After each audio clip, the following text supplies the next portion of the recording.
Hello everyone, today. Hello everyone, how's your New Year's going? I know, for one thing, my New Year is going well so far.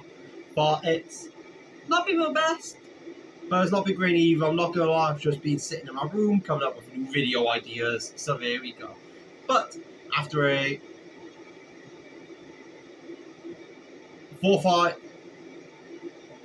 couple of days wait for you guys, I have finally got my new video. Well, not finally, I success, whatever. But I've got my new video coming out, and in today's video, we will be discussing my top favorite final girls in horror movies and horror TV shows as well. And in advance, this list does not exactly include final girls you would expect, because everyone's idea of a final or a horror movie really is, just like the standard blood, ass, gore and everything. But I'm more including like comic action, sci-fi, adventure horror, etc. It just makes everything a bit more diverse. It makes everything a bit more fun, and yeah. And I've even done a list and kind of scripted, so the video is not such in shambles as it was last week. And apologies to everyone, because that video was so last minute, and looking back at it, it's kind of shit. Very last minute, but it's out there, so there we go. And yeah, it did take a year to upload the next one, so there we go. But that's a fucking success for me, believe it or not. But oh, must be the cum from last night. Disgusting! I just want everyone to know that if you disagree with me or anything, just be kind and respectful in the comments and all that shit. But also, even though they are listed, my top 10 favourite final girls, like, they are all really equally there. Like, each of them are equally in the top 10 for me personally. I just have them in specific order, but yeah, overall they are all top 10 favourite final girls. No favourite one for me. Well, actually, no. But yeah, let's get into it. Now, my first of the top 10 final girls would be Mia Allen from the Evil Dead 2013 remake. Now, let's talk about Mia Allen, because, oh my god, this poor fucking girl, drug addict, raped by a tree, withdrawals, evil possession, pretty much kind of response, kind of killed everyone there, has to have her brother die, has to swim around in muddy rain and blood, at the end to defeat the evil deadite thing, has to cut off her own hand, and then has to walk away, drenched in blood, missing a fucking hand, cuts and scrapes all across her legs. But yet she did it perfectly. And something that I also really do like and appreciate about Mia Allen is that usually with final girls, the final girl, you can kind of tell them immediately, because you're like, oh, they're the nice, pretty blonde, or something. Oh, they're the shy, introverted person. With Mia, though, it's a completely different situation, because she's not necessarily shy. Like, she is shy, but she's only really shy because, drug addict withdrawals. And then she just, that poor girl just went through a lot, and she fought for her survival, and you've got to give her all the credit in the world for fighting for her side. But I also think that with Mia, we also kind of got to see what would have happened if the original Evil Dead was more traditional and who survived, because though the Evil Dead remake characters are technically different characters, we can all tell by watching it just who is meant to be who. Like, we can tell that Mia is meant to be Cheryl, we can tell that David is meant to be Ash, we can tell them from the way they look, the way they act and everything. But with Mia, though, we kind of got to see a what if with Cheryl, because, be honest, first time you watch Evil Dead, you go into it knowing the final girl tropes, you think Cheryl's going to be the one to survive, No, because she's the shy, introverted person, but no, she ends up pretty much being the main villain of the damn thing and ends up being the best Deadite in the entire franchise. So with the Evil Dead remake, we kind of got to see a what if. You know, like, what if Cheryl was the final girl without pissing off the entire fandom because she's named another character list. Now, my next one, number 9, is Miss Nika Pierce from the Chucky/Child's Play franchise. Oh my lord have mercy. This girl. Chucky just bullies this poor girl. This girl, okay, stabbed in the womb before she was even born, crippling her for life. Then, how many years was it later? Good couple of years later, the doll that did it comes back, kills her mum, kills her entire family, and then this poor girl has to fight him in a fucking wheelchair. And at the end, she doesn't even have her wheelchair because Chucky just throws her off the wheelchair. And yeah, but she survives, but then she's sent to a mental institution, and then she is sexually harassed by the doctor, and then she gets possessed by Chucky, and then she's pretty much raped by Tiffany on multiple occasions, because even though Tiffany Valentine is an icon, she is a legend, she is the moment, and is definitely the most fabulous Child's Play franchise character, she did technically kind of rape Nika, because Nika was not consenting to have her body, you know, touched up. It was Chucky in the body. It's a whole possession thing, basically. And then this girl has her arms and her legs cut off by Tiffany so that she can't ever leave her. And then she has to team up with Glenn and Glenda. And she has to team up with Glenn and Glenda to get away from Tiffany. And it looks like at the end of season 2, Nika is just lost the plot. And honestly, I can't even blame her at this point, because that poor girl was put through the fucking ringer. But you know what? She's made out the other side. She is a survivor, and that is why she is number 9 on the top final girls list. Now, the big 8. The big 8. And that was not even an 8, that was 10. The big 8. The big 8 on my final girl list is Tara Carpenter from Scream 5. Now, I'm not going to lie, I am a bit biased on this because I love me some Jenna Ortega. Tara was originally gay in the script, and hopefully still will be gay, hopefully, and also is asthmatic and tiny.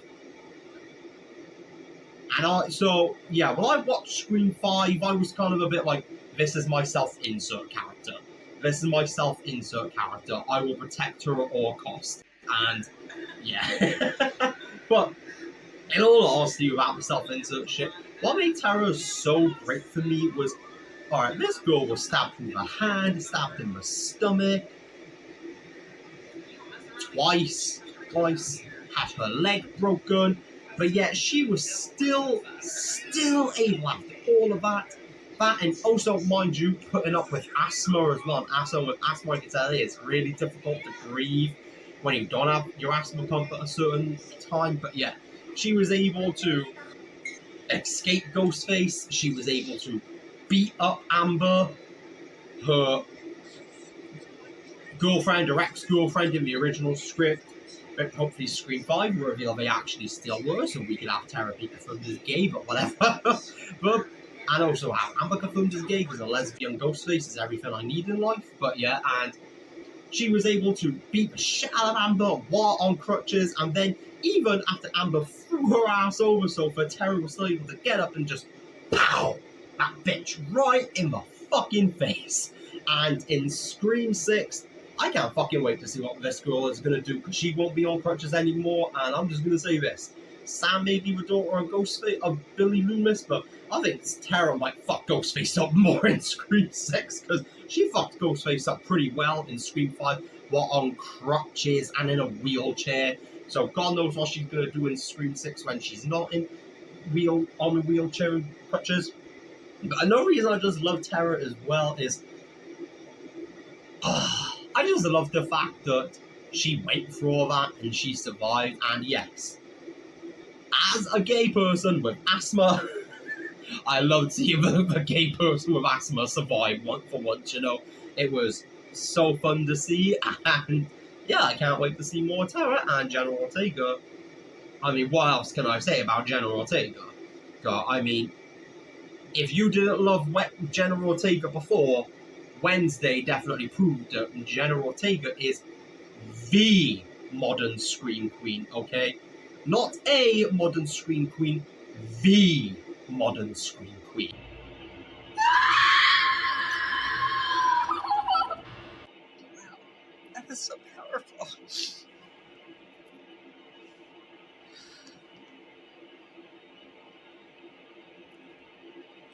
Academy Award. And now let's go on to number 7. Aaron Harson. Is it Harson? Yeah, Aaron Harson from Your Next. Now, Your Next is a very conventional type of horror movie. Bunch of dumb, rich white people go off and then get attacked by crazy motherfuckers. But this Erin, she turned the fucking party, okay? Erin let these fuckers have it. She beat the living hell out of one of them, with a brick, and then beat the other one with a freaking hammer, and then right in the fucking skin. Erin was killing everyone, okay? Erin was killing everyone. She was letting them horse have it. She was fucking them all up, and oh, I would love to see a Your Next sequel just to see what Erin would do to them now. But I honestly don't even know if I'd want a Your Next sequel, because it was just such a perfect little film, and Erin was such a perfect little one-off final girl that will forever be iconic. Just because she fucked them whores up. Because with final girls, we need to push them to become the strong badass they are. Because while we love some of the most iconic final girls, they did not start off the movie wanting to slash every motherfucker that came by them. Erin did, however, which made her a very unique final girl, and she just, as I said, fucked them whores up. So Erin. Now we get on to the Stranger Things girls. Now, yes, I know some people may not consider Stranger Things horror enough or count any of these girls as final girls, but this is my list and I'll do whatever what the fuck I want. Okay, so here we go. But yes, 11: Max, Nancy, Robin, Joyce, Erica. What more can I say? If you watch Stranger Things, what else is there to say about these girls? 11. This girl was raised in such a creepy, fucked up environment, and then and just has a very weird, creepy relationship with Dr. Brenner. Because the motherfucker has her called her Papa, and it just gives off pedo vibes the entire time. But then 11 escapes, she meets the boys, she fucks some bullies up. But then 11 is also the one to take out the Demogorgon in the end. She is the one behind it all, and I can't wait to see what 11's going to do in season 5 of her powers. I just can't wait. I hope we see her fly. That'd be so fucking cool to see 11 fly. Max Mayfield. Holy shit. If you did not love Max before in season 2 or 3, you definitely came out of season 4 loving or at least appreciating this girl, because this poor girl was had to go through her parents' divorce and then raised with a dickhead of a brother that took all his abuse and anger out on her and just blamed her for everything. And then in season 4, she is dealing with survivor's guilt and all of that, and Ben Vecna up in her ass every episode, just like, it's all your fault. And I was like, bitch, that motherfucker was a dick to Max, okay? Like, I know people love Billy and people are ready to up and forgive Billy for everything. I understand Billy was abused himself. But he fucked up Max in the end, like, that he probably raised his hands to that girl more than once, and it's just horrible that she had to go through that. But yeah, running up that hill, is it even more to say about that scene? What else can I say about that scene? And then the attic scene in season 4. Oh, I'm so scared. I'm so scared. I'm so scared. know. I want to die in the red. You're not gonna die. Please just hang on. I want to go on. Jesus, why? Tell me why! In season 5, I just want Max to wake up. I want her to be okay. I want her to get some therapy. I want her and Lucas to go on that movie day. And if Max has to go, I want her to at least take Vecna with her. You know, like, if Max has to go, she better take Vecna out with her. Nancy Wheeler. What else is there to say about Nancy Wheeler? Because this girl, I will say this, even though all of the characters in Stranger Things have great character development, I will say that Nancy is probably next to Steve on the one with the most noticeable character development, because in season 1, could you really imagine season 1 sweet, bookworm, friendly to everyone, nervous about everything Nancy Wheeler, being the one to fucking shoot Vecna up like she's in the hood or something, just like, you know, like, can you imagine that Nancy Wheeler just shooting up Vecna in season 1? I mean, I would have paid extra money to see it, I'm not gonna lie, but yeah. But yeah, Nancy Wheeler, definitely up there. I don't know what the hell they're gonna do with Nancy in season 5, but I just can't wait to see it. Like, though Nancy can't dress for shit, she is the love of my life just because, like, I would marry Nancy simply just because of how badass she is. Robin Buckley, gay icon. The minute we met Robin in season 3, I was like, this bitch is fabulous. This bitch is my everything. This bitch is everything to me. And season 4 just further cemented that. And Robin is just such a great little obvious gay disaster, and I live for every moment of it. And yes, Joyce Byers, what is there to say? Winona Ryder playing in a pretty crazy, but still crazy mum that's just running around with an axe all the time, and she just fucks everyone up. And I just can't wait to see what Joyce is going to do in season 5. And she just let everyone has it. Joyce is an independent badass bitch, but don't fucking need no one, but will go out of her. She is just such a kind, good person. Like, you know that if Will comes out to her in season 5, she is gonna have a similar reaction to Olivia Colman in Heartstopper, but you know, just the most sweet, nice reaction. And oh, Joyce needs to make it out season 5 alive. Like, I was terrified they were gonna kill Joyce in season 4's finale, not gonna lie, so I was really like, ooh, when she got out of it. And then Erica St. Clair. Erica's just the littlest badass in the world. Like, if Stranger Things does an It-style time jump where, you know, they're older, it's modern day, and they're played by, you know, more adult actors, Erica better be in politics.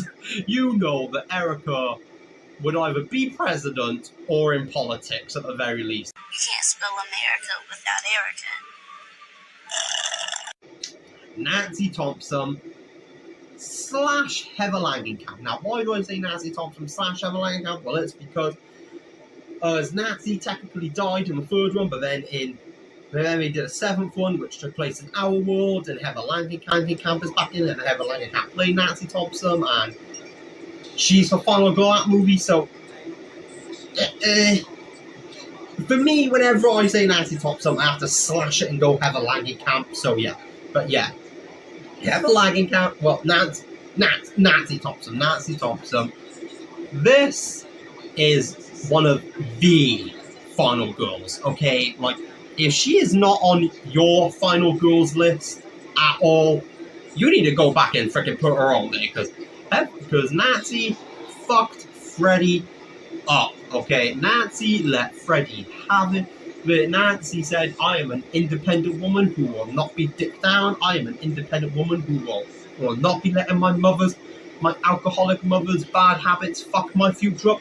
I will not be letting this creepy finger knives coming at me get the best of me. I am gonna beat that motherfucker. I am gonna home alone this son of a bitch. And just the fact that Nightmare 3, Nancy dies, but she really does go out taking Freddy with her. Like, if you were gonna kill off a final girl, that is the way to do it, okay? That is how you take the final girl out, then taking the fucking killer with her, and then having a badass comeback played by the real life actress. And yeah, Heather Langenkamp, Nancy, fucked that new Freddy up so much in West Screen's New Nightmare. She went through so much, and yeah. Now, Gale Weathers. There is a reason so many gay people love Scream.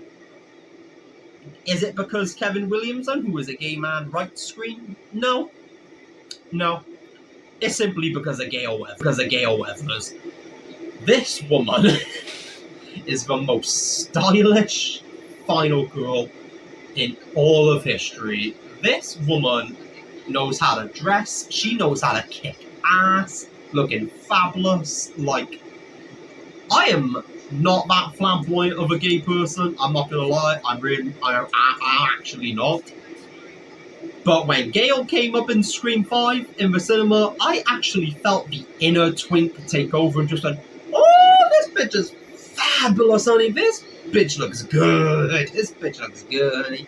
And yeah, I'm not gonna lie, that's an actual reaction. Like, oh, fucking ask my mate Matt went with me. Trust me, he will vouch for that. But yeah, Gale Weathers is just so fabulous. And okay, in all honesty, something that I love about Gale as well is really her character development, because this woman went from cold-hearted, mean, but fabulous bitch in the first one to, in the fifth one, being the most kindest and no, just a good person overall. And the way she took out Amber, who took out Dewey, that was well deserved. And the fact shit in heels as well.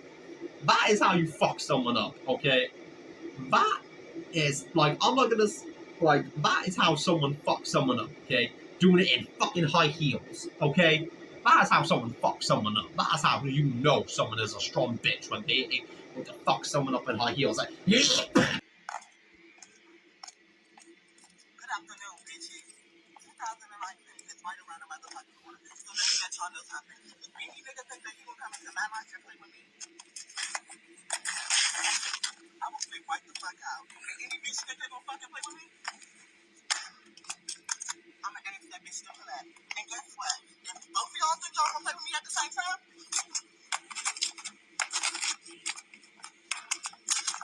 fuck someone up. And if they kill Gale in Scream 6, let's just say the gays are gonna be coming. Yeah.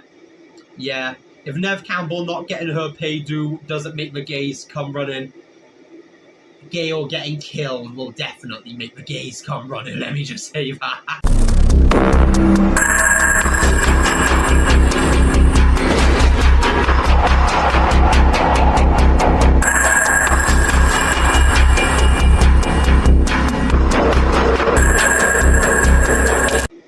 Number 4.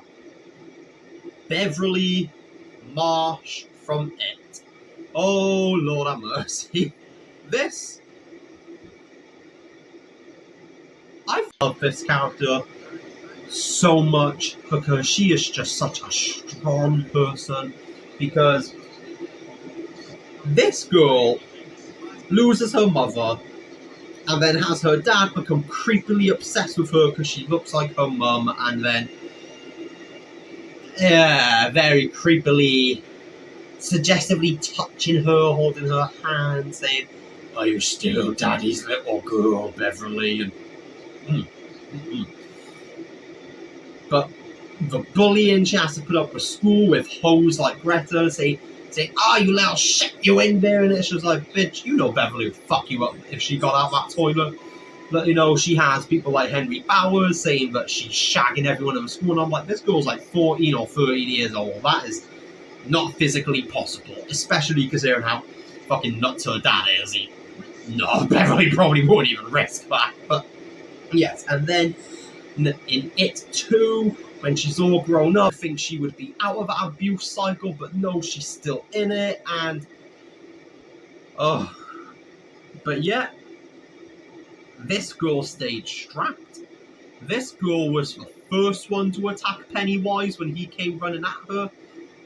She was the first one to just say fuck you to the clown and just start fighting the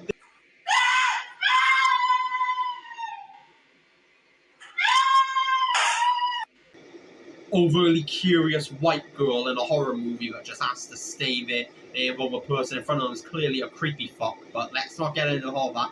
That because she redeemed herself at the end when she just kicked the fuck out of her dad in that bloody bathroom, and Jessica Chastain and Sophia Lillis both did such a great job bringing this character to life, and in the end, I am just so happy that Beverly got to be with someone that's never going to hurt her, never going to raise a hand to her whatsoever, that's never going to be creepy to her. Someone that loved her so much that he is not going to say anything if she likes someone else simply because he just wants her to be happy. He doesn't even care if she's with him. Ben just wants her to be happy, and I'm just so happy that Beverly is with someone like that and that she is broken the abuse cycle, and yeah, that is why Miss Beverly Marsh is number 3. Now, hi, Sydney! I told you that bitch crazy! Sydney Prescott. Scott, I am gay, I am a homosexual, and I love Scream, okay? I love Scream. I'm gonna not put Sydney on this, and, oh, Sydney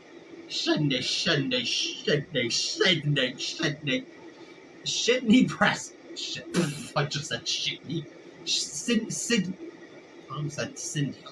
Sydney Prescott. Sydney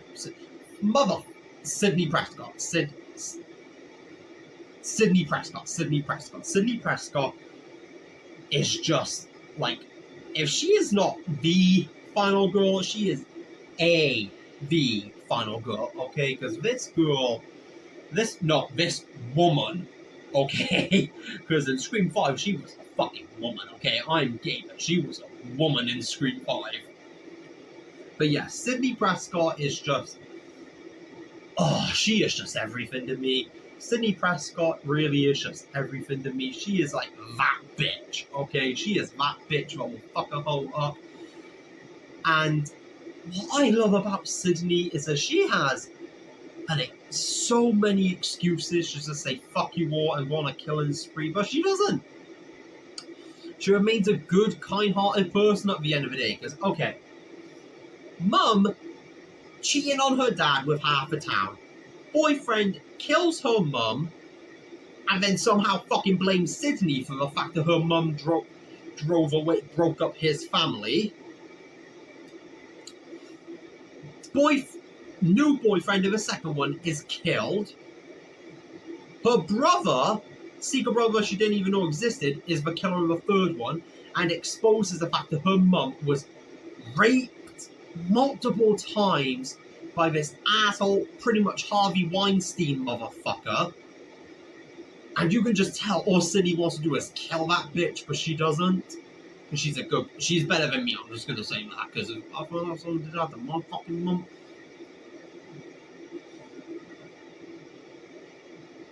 But yeah, Sydney's just a good person, and then in Scream 4, her fucking cousin is the killer, and her cousin is trying to act like, oh, I'm the new Sydney and everything, and Sydney just right in the face. Well, not the chest, but yeah.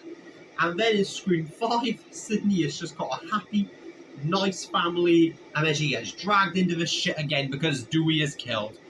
Her best friend's brother is murdered, but Sydney still came back kicking ass, and even though I'm greatly disappointed Sydney will not be in the Scream 6,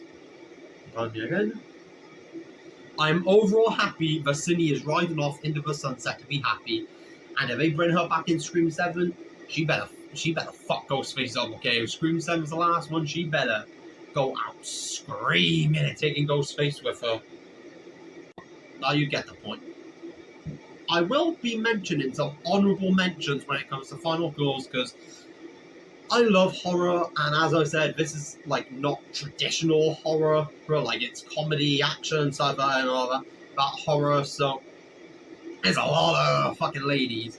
These I needed to include in this, but I couldn't fit them all in, so just taking a honourable mentions list. Now, honourable mention number 1, Emerald Haywood from No.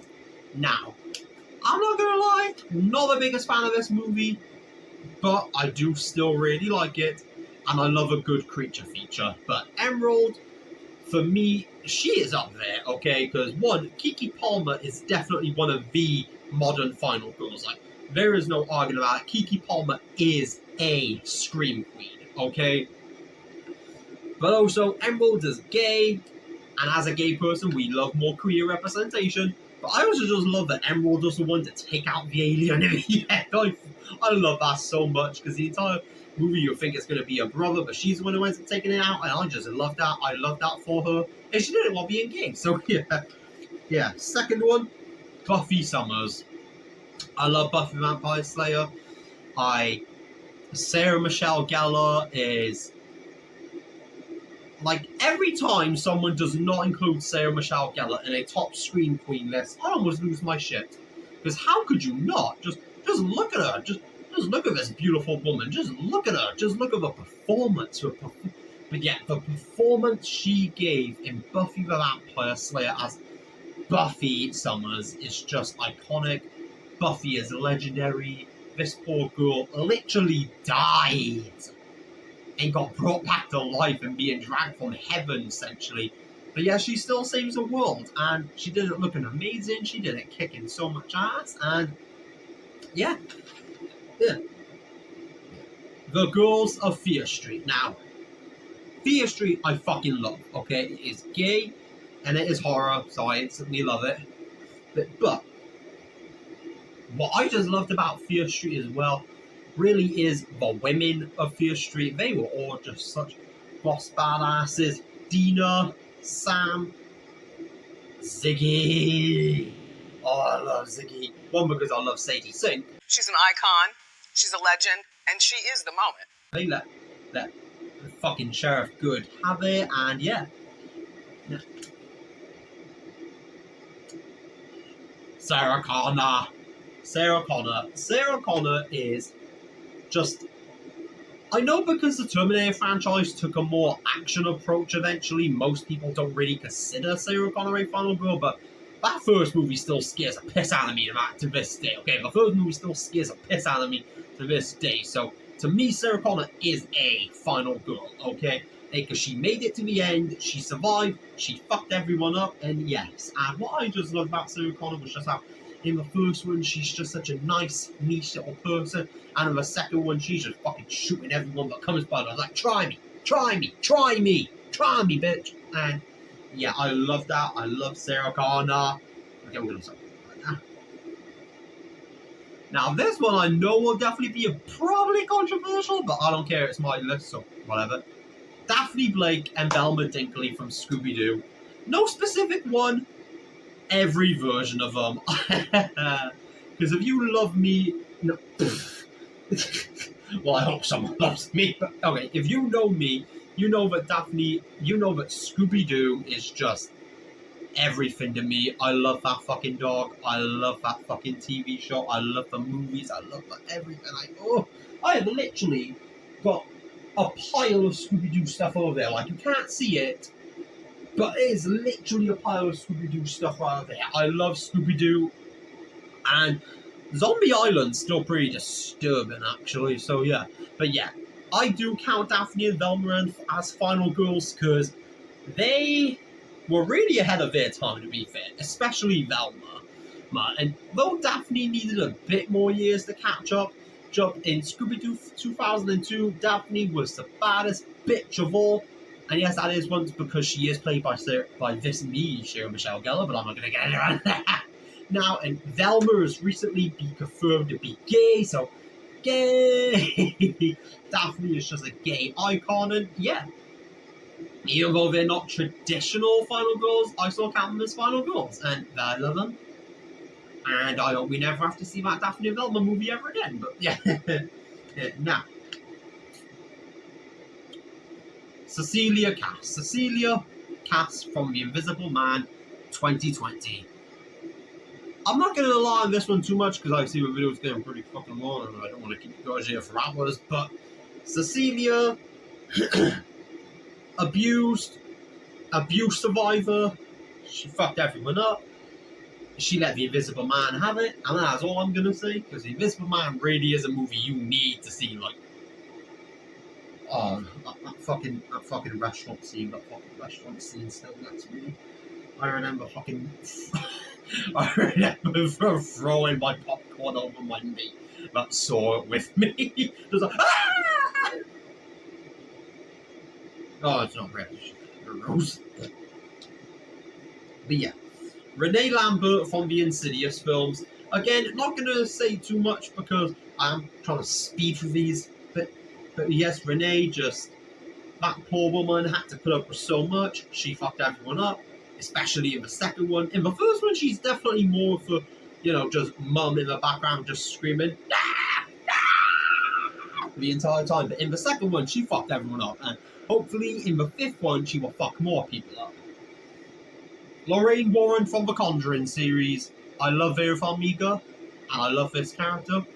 And that's all I'm going to say.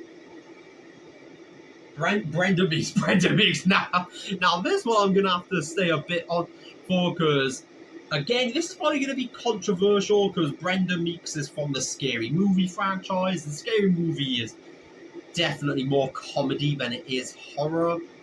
But as I said, I'm including all sorts of different horror here, so even though it is parody horror, it still counts as horror. But yeah, Brenda Meeks deserves to be on this list. Because, okay, if this girl gets killed in all the fucking movies, and then she's back in the next one like, hey, the sunshine is fine, hey, everything's fine. And I love that for her. Like, even ones like Laurie Strode needs a couple movies to come back to fuck people up. No, Brenda just needs the next one to come back and F people up. And I love that for Brenda. Sally Hardesty is just one of the original Final Girls. And they disrespected her so much of the newest Texas Chainsaw Massacre. That's what I'm just going to pretend like that one doesn't exist. Because I love Sally. And I was so happy that Sally was coming back, even though she wasn't going to be played by Marilyn Burns, who originally played her because she unfortunately passed. Was it 2014? Around 2014. Yeah, around 2014. And it's just so heartbreaking. But yeah, I'm just going to pretend that Sally died with Marilyn Burns because that was not Sally Hardesty in fucking Texas Chainsaw, the newest one, because Sally Hardesty would not fucking go out like a punk, okay? If Sally Hardesty would go out, she would take fucking Leatherface with her. That's all I'm gonna say. Alice Hardy, there's not really that much to talk about because she's only in like one and the opening scene of 2 or Friday the 13th, but I still count her pretty high on the Final Girl list because she really is the one that kicked it all off. Like, she killed Pamela Voorhees, which ended up walking to Jason, and then Jason killed her as his first victim. So Alice Hardy really kicked it off, and I would love to see a Friday the 13th remake that made Alice the main character again. That was something I was really hoping they were going to do in the 2009 remake, is that they were going to have it be that Jason is the killer in the, campsite and everything with Alice around. And then we find out Pamela is also another killer, so it's kind of a Black Christmas 2006 situation going on where you've got Jason and Pamela killing people at the same time, and Alice was going to kill Pamela, and then Jason was just going to lose his shit, and then Alice was just going to, kind of become like the Laurie Strode of the Friday the 13th franchise, and that didn't happen. Hopefully we will see a reboot that does that one day, or maybe we get a direct sequel to the original one day. I don't know. I would just love to see them bring Alice Hardy back because I feel that she was just taken out so quickly, so abruptly, and just so poorly. And, I know people love Part 2. I love Part 2. But I do not like how abruptly Alice was taken out. Now, yes, I do know it was a whole real-life situation with the actress, but either way, I would just love to see Jason and Alice get a fight in. Because, they have the potential to be probably one of the most unique Final Girl and slasher villain combos in history. Because She killed his mum, but she did it out of self-defense because his mum lost her fucking mind over his death. And he could have easily just went up to his mum and said, hey, I'm still alive. You know, stop fucking killing people. But he did it, so there you go. So yeah, I'd love to see that. And Kyle from the Child's Play franchise. I do not know Kyle's last name. I looked it up, couldn't find any last name for her, but yes. Kyle, I love. Such a good sister, such a badass, and yes, Ellie Sattler. I love this woman. She kicked all those dinosaurs' asses, and Ellie Sattler is proof to me that Jurassic Park is a feminist franchise, even though people like to sometimes disagree with that, because Ellie let people have it. She was independent, and even in Jurassic World Dominion, she fucked some people up, so yes. Erin Hardesty from the Texas Chainsaw Massacre 2003 remake. I love this girl as well. Claire Dearin from... Why do I have it written down as Claire Hardesty? Oh, I'm stupid. Anyway, Claire Dearin from the Jurassic Park franchise as well. Well, Claire to me is actually probably the best Jurassic World character, simply because you really do see the character development with Claire, because in the first one, she's just... You would not expect Claire in the first Jurassic World movie, to be the freaking one that's fucking jumping building to building, running away from raptors in Jurassic World Dominion. You would not expect that, and I love that character development for her. And then, Ellen Ripley. Aliens is iconic, and so is Ellen Ripley. This is done. Let's get on to number one, who I'm pretty sure you have all figured out by now. That is Miss Laurie Strode. What is it to say? Laurie Strode is just she is just that bitch, okay? Because Laurie in the first one, she had enough of Michael's shit the minute he showed up, and she fucked him up. And in the second one, she did the same, and then in Halloween H2O, she did the same, and then in... No, not Halloween Resurrection. Let's not talk about Halloween Resurrection. Now, I don't hate the 2007 version of Laurie. I actually don't mind that version of Laurie. I do like that she is a bit more, modern and a bit more filth-talking, because, it's 2007. Obviously, a teenage girl is going to be a bit more filth-talking, but I do not like the fingering bagel scene and the pedophile joke literally in her introduction scene. I do not like that, but thankfully Scout Taylor Compton's performance saved that Laurie for me in the film. Too bad it couldn't save Laurie in Halloween 2, because I'm not going to talk about that film. But yeah, then we got 2018, which brought Jamie Lee Curtis back as Laurie, and she kicked ass. Then we got Halloween Kills, which brought Laurie back again, and then we got Halloween Ends, which ended Laurie Strode's story. Yeah, there won't be Jamie Lee Curtis, there'll be someone else, trust me.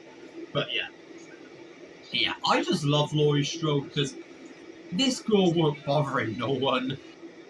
She just wanted to live her best life, talk to her friends about crushing on boys. She just wanted to live her best life, and Michael Myers just couldn't fucking let her have that, Whether they're siblings or not, he just couldn't let her have that. And part of the reason why I do not like Halloween Ends is because the town turns on Laurie. Because there really is a thing of what the fuck do you guys think Laurie Strode had anything to do with this? Now, if they were still siblings, I could understand that, because it's well, it's your brother, why don't you do anything? But since they weren't in the David Gordon Green trilogy, I do not get why people hated Laurie, and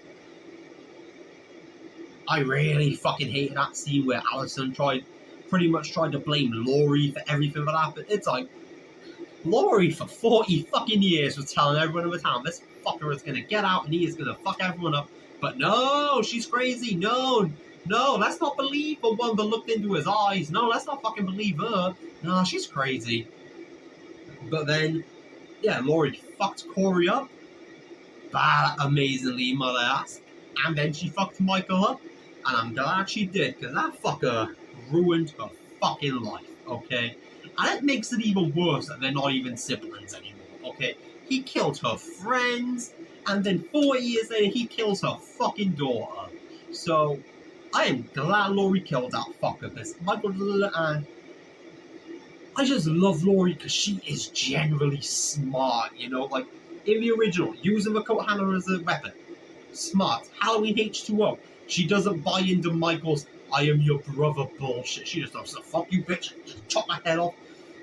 And then in Halloween Ends, she is like, Corey is acting like Michael. This motherfucker's possessed by Michael, isn't he? And then she makes Corey think that she kills herself with a pumpkin, and then she just shows him and blows that motherfucker down the stairs. And that almost saved the movie for me. Almost saved it for me. She fucking might come all up. Yes, that is why Laurie Strode is just the final girl to me. Now, if none of your favorite final girls didn't get mentioned in this list, sorry, but it's my list. Deal with it. And yeah, hope you guys enjoyed this video. Hope you guys are having been a wonderful new year. I know I'm somewhat having a good new year so far. But yeah, I hope you guys enjoyed this video. If you like this video, please don't forget to like, subscribe, tell your friends about me because I may not look like my boy, but I am a little desperate slut that is ready for some action. So yeah, gosh, you're not going to hold the internet. No, whatever. But yeah, hope you like this video, like and subscribe, and yeah, so bye.